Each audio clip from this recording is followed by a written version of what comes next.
स्त्री पुरुष के चिरंतन आकर्षण की मरीचिकामय मायापुरी तथा जीवन की कठोर वास्तविकता के टकराव से भरा शिवानी जी का लिखा ये उपन्यास आज भी अपनी एक अलग पहचान रखता है।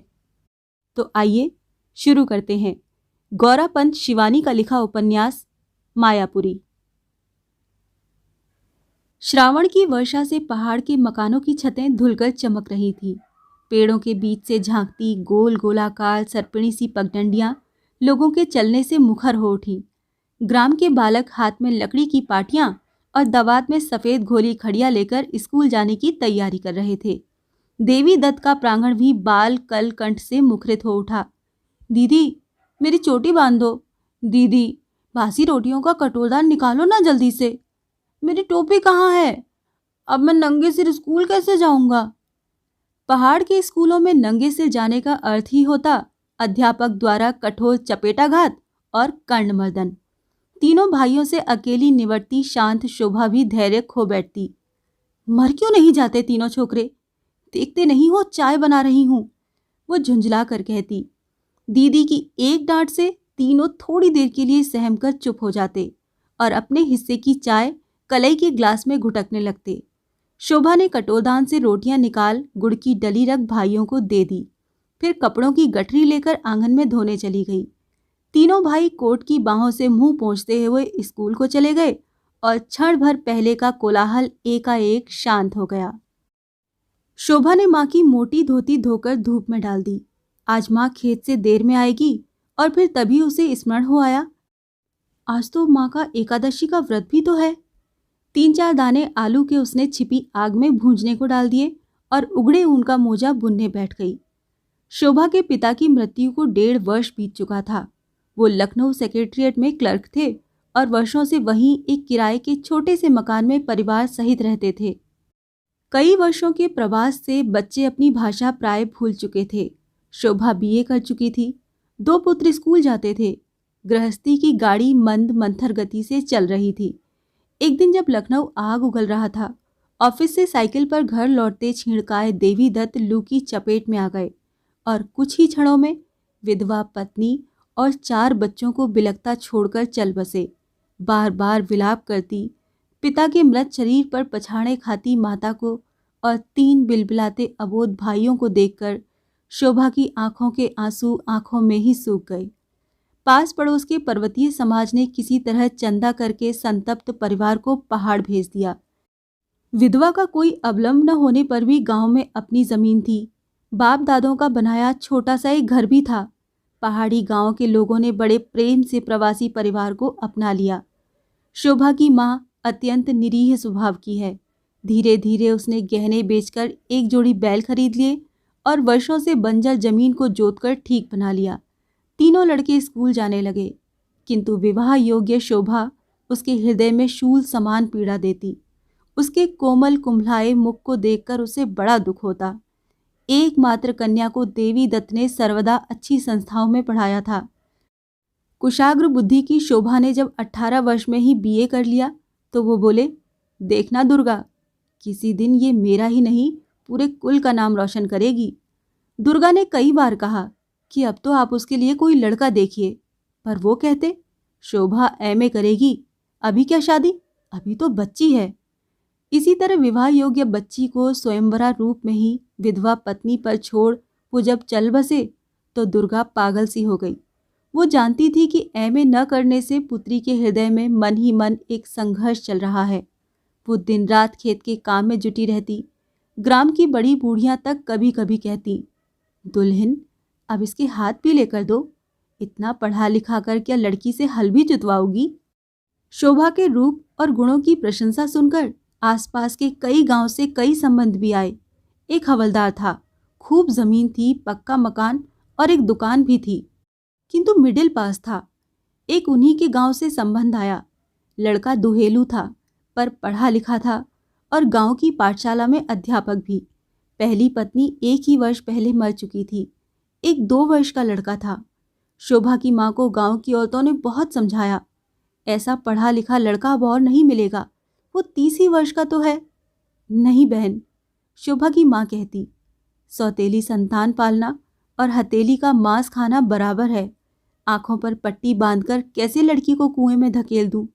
प्राण देकर भी वो लड़का पालेगी तो भी सौतेली माँ ही कहलाएगी।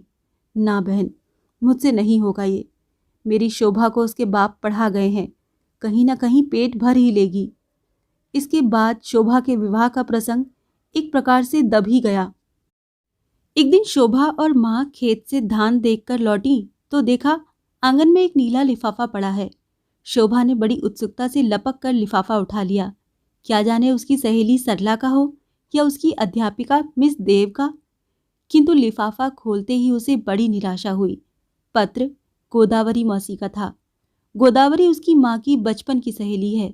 दोनों का मायका एक ही गांव में है। गोदावरी का विवाह एक संभ्रांत परिवार में हुआ। उसके पति इंजीनियर हैं। दुर्गा का विवाह एक उच्च कुलोत्पन्न ब्राह्मण पुत्र से ही हुआ, पर पति क्लर्क थे। वर्षों से दोनों सखियां मिल भी न पाई थीं, पर जब दुर्गा पर पति की मृत्यु का वज्रपात हुआ तब उससे पहल गोदावरी ने ही सखी की सुध ली थी। आज भी उसने यही लिखा है कि शोभा ने लखनऊ से बीए किया था और अब वो लोग भी अपने लखनऊ के नए मकान में रहने आ गए हैं। शोभा यदि उनके पास ही रहकर पढ़ ले तो उन्हें बड़ा संतोष होगा। गोदावरी के स्नेहमय निमंत्रण को पाकर दुर्गा गदगद हो गई। शोभा बेटी, तू आज ही एक कार्ड मंगवा कर लिख दे कि तू शीघ्र ही पहुंच रही है। आहा, बेचारी तुझे पलकों पर बिठा कर रखेगी। जैसा ही धन दिया है ईश्वर ने, वैसा ही दिल भी दिया है।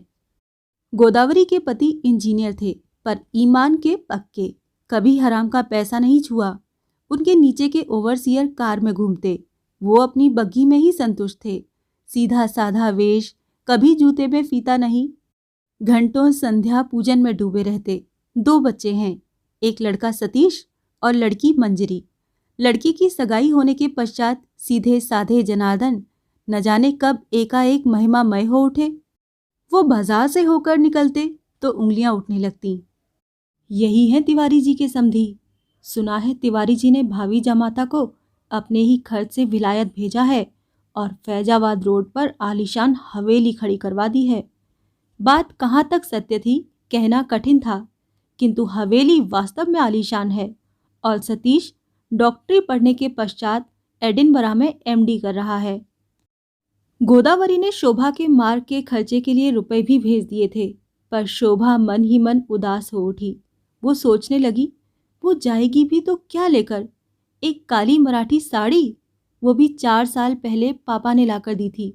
उसका रंग अब काले से उतरकर फीका नीला हो चला है। एक सरला की दी हुई नारंगी चंदेरी, जिसे बड़े यत्न से उसने 2 नेफ्थोलीन की गोलियों से सुवासित कर टीन के बक्से में रख छोड़ा है। 1-2 अति साधारण इकलाई धोतियाँ। मौसी के यहाँ वो एक बार बहुत पहले जा चुकी थी। मौसी की लड़की मंजरी अंग्रेजी स्कूल में पढ़ती थी। उसने उसे अपने ढेर सारे खिलौने खेलने को दिए। मौसी ने कई नई फ्रॉकें सिलवा दी और उसके घुंघराले बालों को रीठे से धोकर उसमें चोटी बनाकर काला रेशमी फीता भी बांध दिया। पर वो एक ही दिन में घर आने को व्याकुल हो उठी। मौसी के वैभव में उसे अपना दारिद्र्य 100 सहस्त्र डंक सा दे उठा और वो तीसरे ही दिन लौट आई थी। किंतु अब माँ के बार बार कहने से उसने अपने जाने का निश्चय स्थिर कर लिया। माँ ठीक ही तो कह रही हैं। मौसी के पास रहकर वो अपनी शिक्षा का अधूरा स्वप्न पूरा कर सकेगी। उनकी दिन रात सेवा करके वो मूल्य चुका देगी।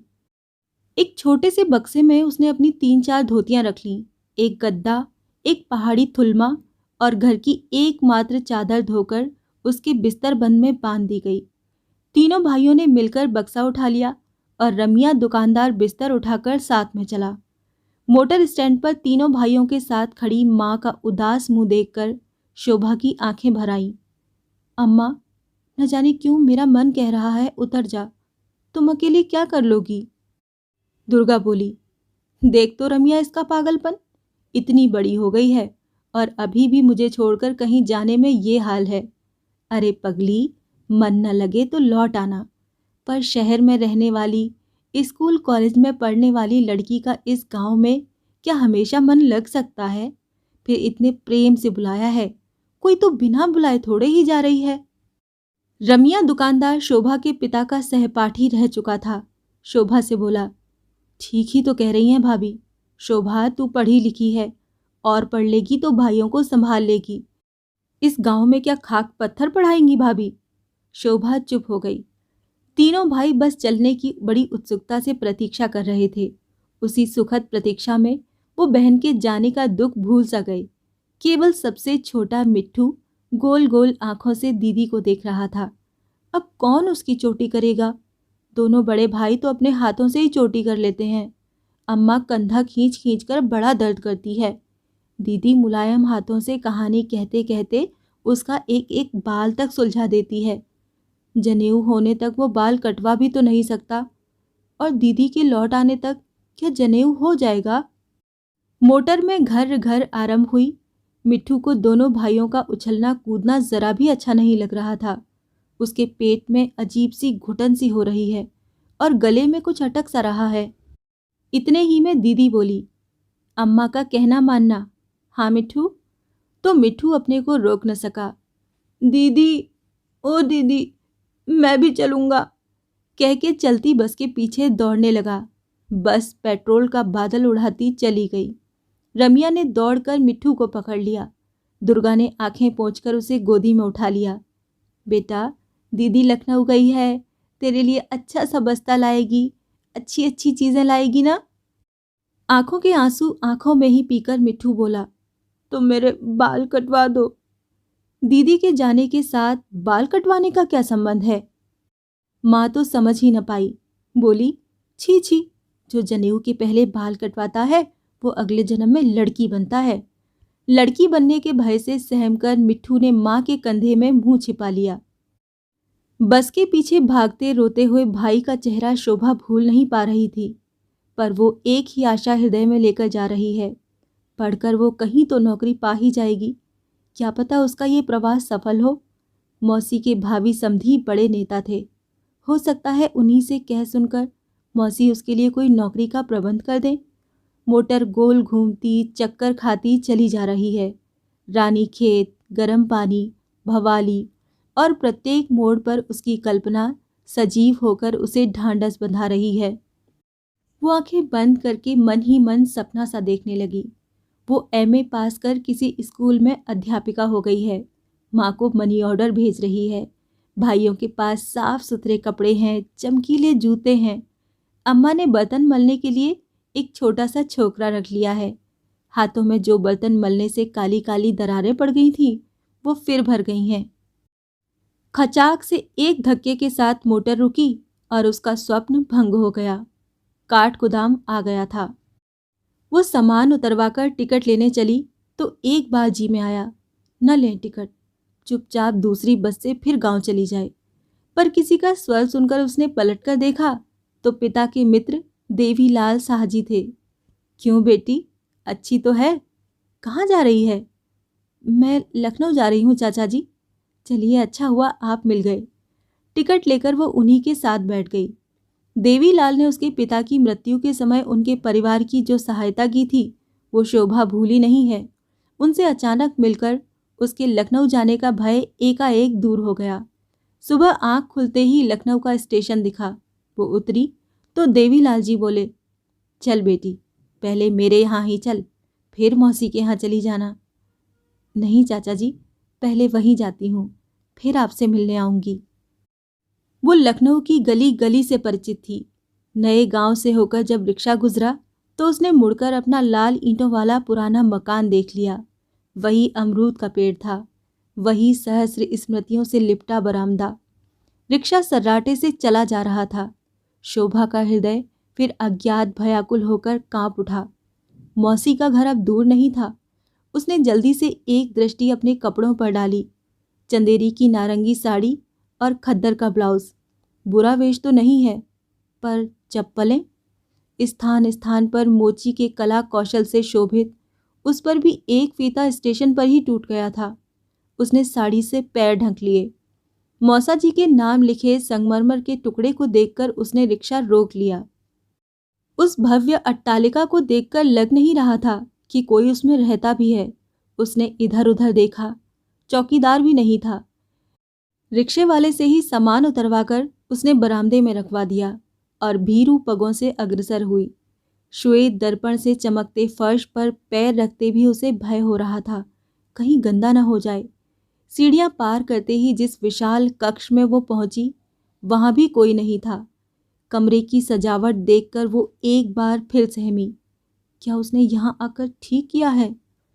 बड़े बड़े गद्दीदार सोफे, चमकती मेज, पीतल और कांसे की सुंदर मूर्तियां, उसके कद से भी बड़ा लैंप, रेशमी पर्दे, कुछ कुछ ढकी एक हाथी दांत के बने हाथी के हौदे पर स्थित एक छोटी सी घड़ी ने मधुर संगीतमय स्वर में 10 बजाए तो वो चौंक पड़ी और उसके हाथ से लग मेज पर रखी कांसे की एक छोटी सी तश्तरी टन करके नीचे गिर पड़ी।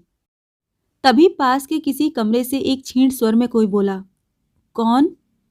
वो चुप रही। अब एक हाथ में चश्मा और एक में अखबार लिए एक सौम्य आकृति के वृद्ध ने कमरे में प्रवेश किया। शोभा को देखकर ठिठक कर खड़े हो गए। कहिए, क्या मंजरी को ढूंढ रही हैं? शोभा का कंठ स्वर हठात अवरुद्ध सा हो गया और माथे पर पसीना छलक आया। बड़े प्रयत्न से बोली, मैं शोभा हूं। और झुककर उसने मौसा जी के पैर छू लिए। अरे मंजरी, देख बेटी, शोभा आ गई, वो बोले और साथ ही एक उसी की समवयसी लड़की आकर उससे लिपट गई। तुमने तार क्यों नहीं भेजा? मकान ढूंढने में कितनी परेशानी हुई। अरे सामान कहाँ है? उसने प्रश्नों की झड़ी सी लगा दी। अपने रंग उड़े होलडाल और फूलदार बक्से को अपना कहने में शोभा को जीवन में पहली बार लज्जा हुई। मंजरी उसका हाथ पकड़कर बोली, चलो, सामान तो नौकर रख लेगा, पहले अम्मा के पास चलें।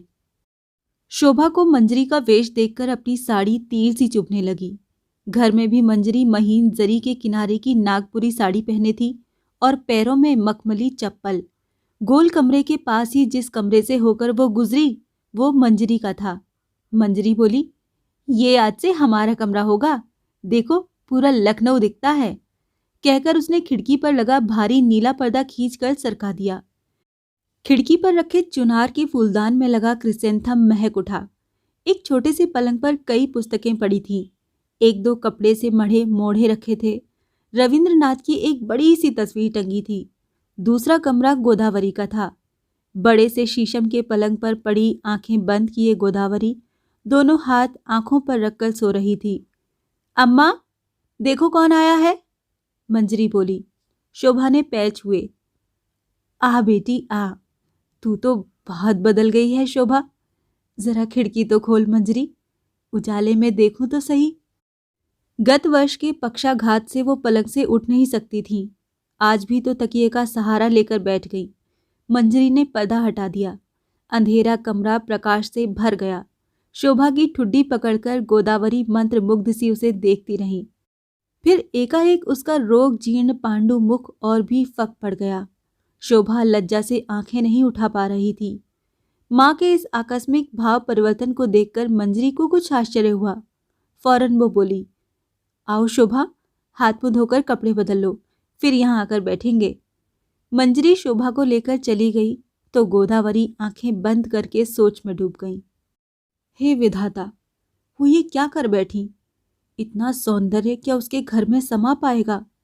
जबकि स्त्री होकर भी मेरी आंखें उस अलौकिक रूप से चौंधिया उठी। और उसकी भावी पुत्रवधू।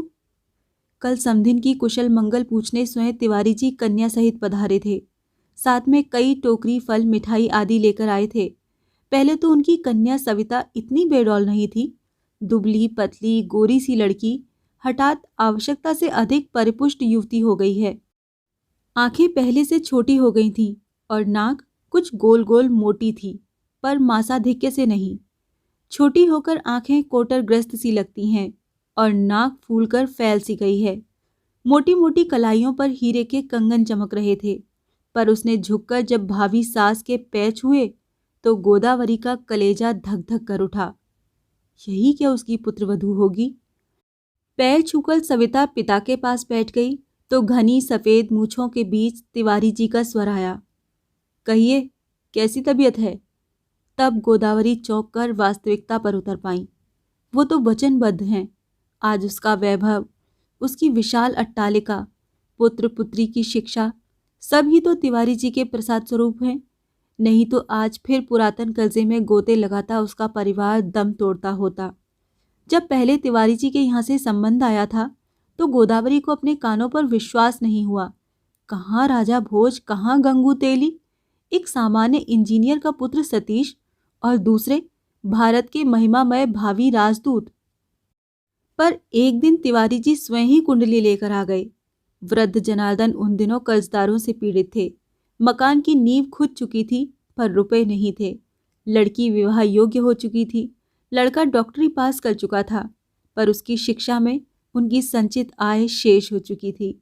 पत्नी असाध्य रोग से पीड़ित थी। वो बोले, मैं सतीश से पूछकर आपको उत्तर दूंगा। सतीश से गोदावरी ने पूछा तो वो बोला, वाह, भला पूछने की बात है, हाँ कह दो। कुछ हंसकर ही कह रहा था वो। क्षुब्ध होकर गोदावरी बोली, बेटा ये कोई मजाक की बात थोड़ी ही है। स्वयं ही आए थे, उन्हें क्या लड़कों की कमी है। फिर तू ही सोच, मंजरी का ब्याह करना है, जमीन खरीदने में ही 8,000 लग गए, मकान वैसे ही पड़ा है, फिर तू विलायत जाने की रट लगाए है। मैं थोड़े ही भेज सकती हूँ तुझे। सतीश के हाथ में टेनिस का बल्ला था। उसे उछालता हुआ वो ध्यान से माँ की बातें सुनता रहा। मंजरी भी वहीं पर बैठी थी। बोली, अम्मा एक दो दिन सोचने का समय तो दो। नहीं, सतीश बोला, सोचना क्या, कह दो हाँ। हंसकर मंजरी बोली, वाह भैया, खूब अच्छे भाव बिके। अम्मा इन्हें डर लग रहा है कि सोचने तक सविता को कोई और न हत्या ले। सतीश व्यवहार कुशल था। वो पिता की आर्थिक अवस्था से भली भांति परिचित था। फिर लड़की को तो वो एक बार नुमाइश में देख भी चुका था। गोरी, उजली, दुबली पतली सी एक लड़की को दिखाकर अविनाश ने कहा, वो देखो तिवारी जी की पुत्री जा रही है। जब सतीश भावी ससुर के पहनाई हीरे की अंगूठी से बंधा एडिम्बरा में शिक्षा पा रहा था तभी पल्लवित लता सी सविता फूलने लगी। वो पिता के साथ सार्वजनिक सभाओं में जाती, पिता के गले में पड़ती मालाएं, साधु रव, हाथ तालियां उसकी नस नस में व्याप्त हो गईं। वो दर्प ज्वर से मंदोमंद और भी गर्वीला डींगे भरने लगी। उसे प्रेम की भीख का याजवा भंग भय भी नहीं रहेगा। उसके पिता ने अपने वैभव से सबसे वांछनीय नर रत्न का हृदय जो उसके चरणों में डाल दिया है। यूनिवर्सिटी के कन्वोकेशन में सुवर्ण पदक ग्रहण करते सतीश को वो देख चुकी थी और उसके आयत स्कंध, प्रशांत ललाट और गौर वर्ण मुखश्री पर मन ही मन रीझ गई थी। लड़कियां आपस में कानाफूसी करने लगी थीं। विजयादत्त बड़ी चपल और मुखरा थी। अमिता से फुसफुसा कर बोली, क्यों बोलोगी नीलाम? में बोली। सविता ने सुन लिया। क्रुद्ध सर्पिणी सी फुफकार कर बोली, देख लो ना बोल करके। सहमकर विजया चुप हो गई। मंजरी भी पास ही बैठी थी। उसने लज्जा से आंखें झुका ली। उसके भाई को लेकर सहपाठिनियों का ये हास परिहास उसे अच्छा नहीं लग रहा था। सतीश के पिता जनार्दन जी को जब एक दिन एकांत में तिवारी जी ने बतलाया कि उनका कर्जा अदा कर प्रोनोट फाड़ दिया गया है तो न जाने क्यों उनका चित्त अशांत हो उठा। वो बोले, सतीश तो नौकरी पाते ही वो स्वयं ही उतार लेता। कोई बात नहीं, अब मैं आपका ऋणी रहा हूँ। मैं अपने को ऋणमुक्त करने की चेष्टा करूँगा। कुछ बेकार जमीन गांव में भी पड़ी है। छी छी, आपसे क्या अब मैं रुपया लूँगा? जनार्दन जी से तिवारी जी बोले, आपने तो मुझे वैसे ही ऋण मुक्त कर दिया है ऐसा योग्य पुत्र देकर। अब आप और मैं क्या अलग अलग हैं? अब तो हम एक ही सूत्र में बंधने जा रहे हैं। स्वप्न में भी रुपए की बात ध्यान में मत लाइएगा। सतीश के विदेश यात्रा से लौटने पर ही विवाह होगा ये निश्चित था। सतीश की शिक्षा समाप्त हो चुकी। कुछ देशों का भ्रमण करने पर वो शीघ्र ही लौट रहा है ऐसा वो लिख चुका था। शोभा का भय अब धीरे धीरे कम हो चला और वो नए परिवार में घुल मिल गई। बीच बीच में उसे घर की स्मृति विहल कर देती पर वो दिन भर अपने को काम में लगाए रखती। मौसी की सेवा उसने अपना ध्येय बना लिया। समय पर उन्हें दवा देती, अवश्य पैरों में नारायण तेल की मालिश करती, बालों में तेल डालकर चोटी कर देती और पढ़कर अखबार सुनाती। मौसी कहती भी, बेटी कब तक दिन भर मेरे पास बैठी रहेगी? जा थोड़ा घूम आ, तबीयत बहल जाएगी। पर शोभा कहती, नहीं मौसी, मुझे कहीं जाना अच्छा नहीं लगता। उसके विचित्र स्वभाव पर कभी गोदावरी को बड़ा आश्चर्य होता। यूनिवर्सिटी में जाने के पश्चात भी उसके स्वभाव में विशेष परिवर्तन नहीं हुआ। चुपचाप सिर झुकाए मंजरी के साथ वो जाती और लौटने पर पुनः अपने कार्य में संलग्न हो जाती। बुद्धि की प्रखर थी। फिर उसका भुवन मोहिनी रूप इंद्रजाल सा सबको वशीभूत कर लेता। नित्य संध्या होते होते वो जनार्दन जी के साथ दूर गोमती तट तक घूमने निकल जाती। मंजरी को पिता की मंथर चाल के साथ धीरे धीरे चलना अच्छा नहीं लगता था। इसी से वो कहती, मैं तो नहीं जाऊंगी। स्वल्प भाषणी शोभा वृद्ध जनार्दन जी से मार्ग भर हंसती बातें करती जाती। राजनीति से लेकर उपनिषद तक बहस होती। शोभा ने एमए में संस्कृत ली थी और जनार्दन जी थे संस्कृत के प्रकांड विद्वान, किंतु अब उनकी आंखों की दृष्टि धुंधली हो चली थी। मोटे फ्रेम के चश्मे के भारी कांच भी कभी कभी धोखा दे जाते थे। इसी से रात्रि को शोभा उन्हें वैराग्य शतक पढ़कर सुनाती। उसके मधुर कंठ से संस्कृत श्लोकों की आवृत्ति एकांत कमरे में गूंज उठती। निवृत्ता भोगेच्छा वहु पुरुष मानो विगलतः समानः स्वर्यता सपदि सुहद्रा जीवित समाह। वृद्ध जनार्दन के झुर्री पड़े गालों पर एक दिन ये श्लोक सुनकर अश्रु धारा बह चली। उनकी भी भोगेच्छा निवृत्त है, पौरुष विगलित है, समयवशी स्वर्गगत हैं, और जो बचे हैं वो भी तो जाने को तत्पर हैं। गोदावरी का रोग जीर्ण शरीर, उसका उदास मुख, उनके घन तिमिर रुद्र नयनों में तैर जाता। मैं नहीं पढ़ूंगी मौसा जी। शोभा ने पट से पुस्तक बंद कर दी। आप तो रो पड़ते हैं। जनार्दन जी बोले, सो जा बेटी, बड़ी रात हो गई है। मैं तो तेरा बुढ़ा लड़का हूँ। शोभा और तू मेरी माँ है ना। इसी से आज अपनी माँ का सहारा पाकर बूढ़ा बालक रो पड़ा। शोभा हंसकर उठ पड़ी और पुस्तक तिपाई पर रखकर बोली, कल से मैं वैराग्य शतक नहीं पढ़ूंगी। पर पढ़ूं भी क्या? अभिज्ञान शाकुंतलम पढ़ती हूँ, तब भी आप रो पड़ते हैं। मन ही मन जनार्दन सोचने लगे, कविता की मार्मिक शब्दावली से भी अधिक कैसा कारुण्य भरा है सरल शांत बालिका की स्वर लहरी में। शोभा चली गई तो अपने कमरे में गए। गोदावरी सो रही थी। वो भी चुपचाप अपने पलंग पर लेट गए। पर शून्य रात्रि में बड़ी देर तक उन्हें नींद नहीं आई। भावी पुत्र वधू का मुंह उन्होंने भी पहले कभी भली भांति नहीं देखा था। इधर वो कई बार पिता के साथ आई थी। अपने सुदर्शन पुत्र के पार्श्व में उसकी कल्पित मूर्ति को बिठाने में भी वो स्वयं सहम उठते थे। क्या सतीश वयस में भी उससे छोटा नहीं लगेगा? ये सोचते सोचते न जाने कब वो सो गए। शोभा जब मंजरी के कमरे में पहुंची तब मंजरी पलंग पर अथलेटी स्टीफन ज्विग का कोई अंग्रेजी उपन्यास पढ़ रही थी। उसे देखकर वो बोली, तुम भी बस क्या हो शोभा, ऐसी सुंदर रात है। सोचा था थोड़ी देर तक घूमने जाएंगे, पर तुम्हें जब वैराग्य शतक से छुट्टी मिले तब ना। मैं तो कहती हूँ पढ़ना ही है तो पढ़ो प्लेन एयर, टॉमस मान, टॉमस इलियट। पर तुम पढ़ोगी वैराग्य शतक तो कभी छांदोग्योपनिषद। तभी तो दिमाग में भरा है निरा काठ। लड़कों को देखती हो तो ऐसे भड़क कर भागती हो जैसे छूने पर पत्थर बन जाओगी। तभी तो यूनिवर्सिटी में तुम्हारा नाम पता है क्या रखा है? हंसकर शोभा बोली, क्या नाम भी रखे जाते हैं वहां? जी हाँ, मंजरी ने कहा, जिसने तुम्हारा नाम रखा है उसकी बुद्धि की प्रशंसा करनी पड़ेगी। Why how it suits you marble princess. हे संगमरमर की राजकुमारी, यदि कष्ट न हो तो आसन ग्रहण कीजिए। शोभा हंसकर बैठ गई। मंजरी, मुझे कभी ज्यादा बोलने का अभ्यास नहीं है। तुम्हें तो पता है ना, इतने दिनों में गांव में जो रही हूं, कब कुछ गंवारपन कर बैठूं, इसी से चुप रहती हूं। मंजरी ने किताब बंद करके रख दी और शोभा के दोनों हाथ पकड़कर बोली, सच, जब से तू आई है मुझे लगता है घर की मनहूसी चली गई है। पहले अम्मा चुपचाप पड़ी रहती थीं। पिताजी कभी घूमने जाते, कभी कमरे में घुसे संध्या पूजन में ही डूबे रहते। मैं अकेली प्रेतात्मा सी इस विशाल भवन में घूमती। कभी भाभी साहिबा आ गई तो थोड़ी देर बातें हुई। पर सच कहूँ मार्बल, भाभी के सामने आते ही मेरे कलेजे में कुछ कुछ होने लगता है। शोभा हंसकर बोली, भाभी से डरना ननद को शोभा देता है। अब तो आ ही जाएंगी। कब तक विवाह होगा मंजरी? मंजरी ने सिर के नीचे से तकिया निकालकर पुस्तक के ऊपर रख दिया। पंखे से उसके पन्ने फड़फड़ा रहे थे। फिर बैठकर कुछ उदास डूबे से स्वर में बोली, पता नहीं, भैया के आते ही तो होने का निश्चय था। भैया के आने में तो अब देरी नहीं होनी चाहिए। आजकल में ही उनके आने का केबल आएगा। उनके आने पर ही सब ठीक ठाक होगा।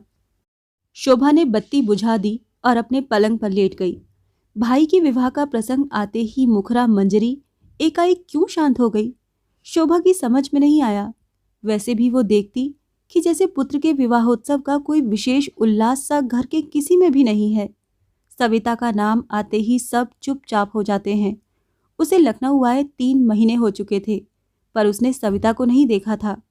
गोदावरी के सिरहाने की मेज पर सतीश की तस्वीर की बगल में ही एक हाथी दांत के चौखटे में सविता की तस्वीर भी रखी रहती।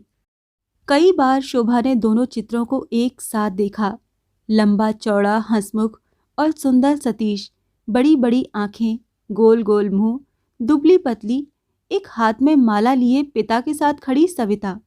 फोटो अत्यंत सुंदर आया था। सविता का अध खुला जूड़ा आगे को बिखर सा गया था। उस पर खोसे गुलाब की प्रत्येक पंखुड़ी भी स्पष्ट उतर आई थी। वो हंसकर कुछ बोलने जा रही है, ऐसा भान होता था। इतनी सुंदर लड़की, इतना उच्च कुल, समृद्धशाली पिता की एकमात्र संतान अपने वैभव, यौवन और रूप से इस ग्रह को आलोकित करने जा रही थी। फिर भी स्वागत करने को ग्रह का प्रत्येक प्राणी मुंह लटकाए सा क्यों खड़ा है? ये रहस्य शोभा को एक दिन स्वयं ही ज्ञात हो गया। आखिर क्या था वो रहस्य? जानने के लिए सुनिए मायापुरी का अगला भाग।